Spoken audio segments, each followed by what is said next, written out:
Assalamualaikum warahmatullahi wabarakatuh. Saya Malvina Ramadhani dengan NPM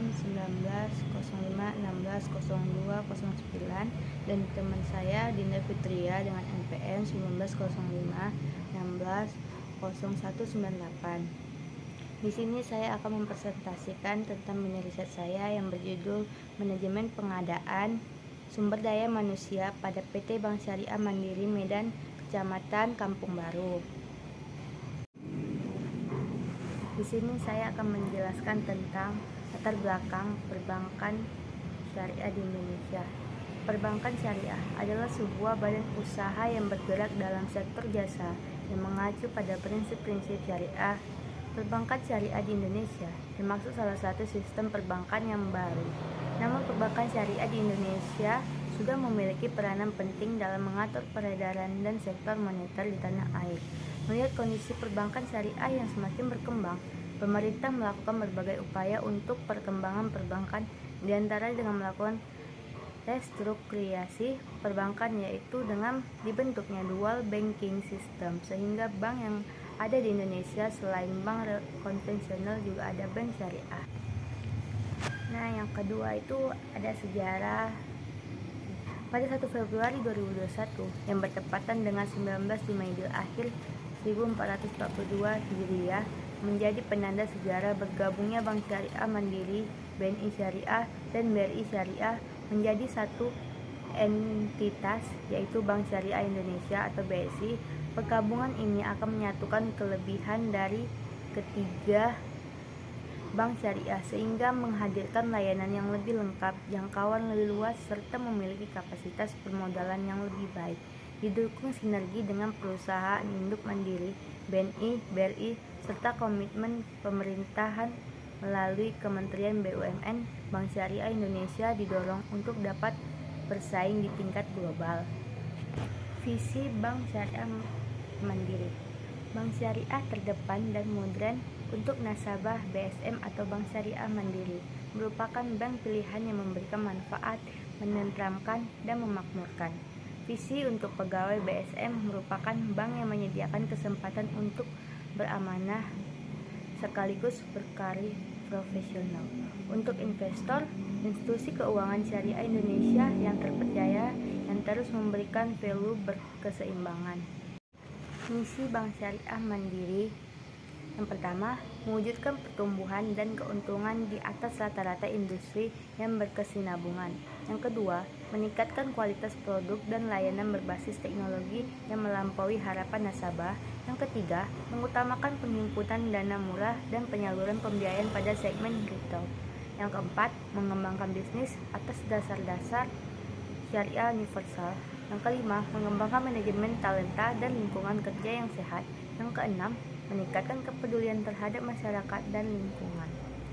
Dan dari saya, dan selanjutnya akan dipresentasikan teman saya. Di sini saya akan melanjutkan proses pengadaan tenaga kerja. Perspektif teori. Menurut Antonio 2001, pertumbuhan industri keuangan syariah yang pesat ini tidak diimbangi dengan sumber daya manusia yang memadai. Hal ini disebabkan lembaga-lembaga akademik dan pelatihan di bidang ini sangat terbatas, sehingga tenaga terdidik dan berpengalaman di bidang perbankan syariah kurang memadai. Menurut Hoyron 2014, perubahan-perubahan besar dalam lingkungan eksternal organisasi berpengaruh terhadap perubahan internal, yang menuntut sumber daya di dalamnya ikut berubah dan berkembang, sehingga dapat menyesuaikan dengan perubahan yang terjadi. Sebagai contoh, perubahan eksternal yang menonjol saat ini adalah banyak tuntutan konsumen agar organisasi profit ataupun non-profit memberikan pelayanan yang optimal, sehingga dapat meningkatkan pemahaman dan keputusan setelah menggunakan jasa pendidikan dan pelatihan. Tujuan tersebut disikapi dengan banyak cara, di antaranya dengan pemuktahiran dalam bidang metode untuk pencapaian tujuan organisasi. Menurut Leonard Nadler, pengembangan sumber daya manusia adalah sebuah rangkaian aktivitas perusahaan yang dilakukan dalam waktu tertentu dan dirancang dengan melahirkan perubahan sikap karyawan. Selanjutnya, rekrutmen dan seleksi. Rekrutmen merupakan suatu proses mencari, mengadakan, menemukan, dan menarik para pelamar untuk dipekerjakan dalam suatu organisasi. rekrutmen sumber daya manusia tidak boleh diabaikan. Hal ini disebabkan untuk menjaga supaya tidak terjadi ketidaksesuaian antara apa yang diinginkan dan apa yang didapat. Artiannya, organisasi tersebut tidak memperoleh karyawan yang tepat, dalam arti baik kualitas maupun kuantitasnya. Apabila terjadi kesesuaian yang diharapkan oleh organisasi tersebut, dapat dikatakan kemungkinan aktivitas kerja kurang efektif dan efisien, maka organisasi tersebut akan mengalami kegagalan. Seleksi adalah usaha kedua setelah rekrutmen yang harus dilakukan oleh perusahaan untuk memperoleh karyawan yang qualified dan kompeten, yang akan menjabat serta mengerjakan semua pekerjaan pada perusahaan. Pelaksanaan seleksi harus dilakukan secara jujur, cermat, dan objektif, supaya karyawan yang diterima benar-benar qualified untuk menjabat dan melaksanakan pekerjaannya. Selanjutnya ada orientasi dan penempatan.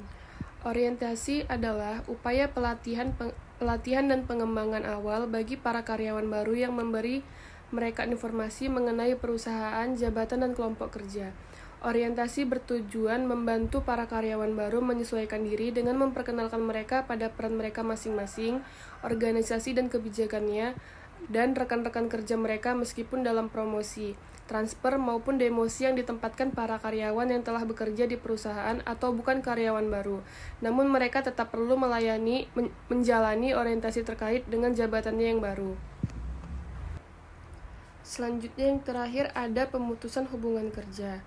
Pemutusan hubungan kerja atau PHK adalah pengakhiran hubungan kerja karena suatu hal tertentu yang mengakibatkan berakhirnya hak dan kewajiban antara pekerja dan perusahaan atau majikan. Perjanjian kerja dibuat oleh pekerja dan pengusaha atau pimpinan perusahaan secara private. Perjanjian kerja merupakan suatu peristiwa yang terjadi ketika seseorang pekerja berjanji kepada perwakilan perusahaan yang saling berjanji untuk melaksanakan suatu kegiatan kerja. Tujuan penting dalam perjanjian kerja adalah syarat-syarat kerja yang diberikan oleh pemberi kerja harus ditaati dan dilaksanakan dengan baik oleh karyawan atau pekerja, dan pekerja berhak untuk menuntut haknya kepada pemberi kerja. Sedangkan pemberi kerja juga berhak menuntut haknya pada pekerja, serta pemberi kerja harus melaksanakan kewajibannya pada karyawan, begitupun sebaliknya. Sekian dari presentasi mini riset kami. Assalamualaikum warahmatullahi wabarakatuh.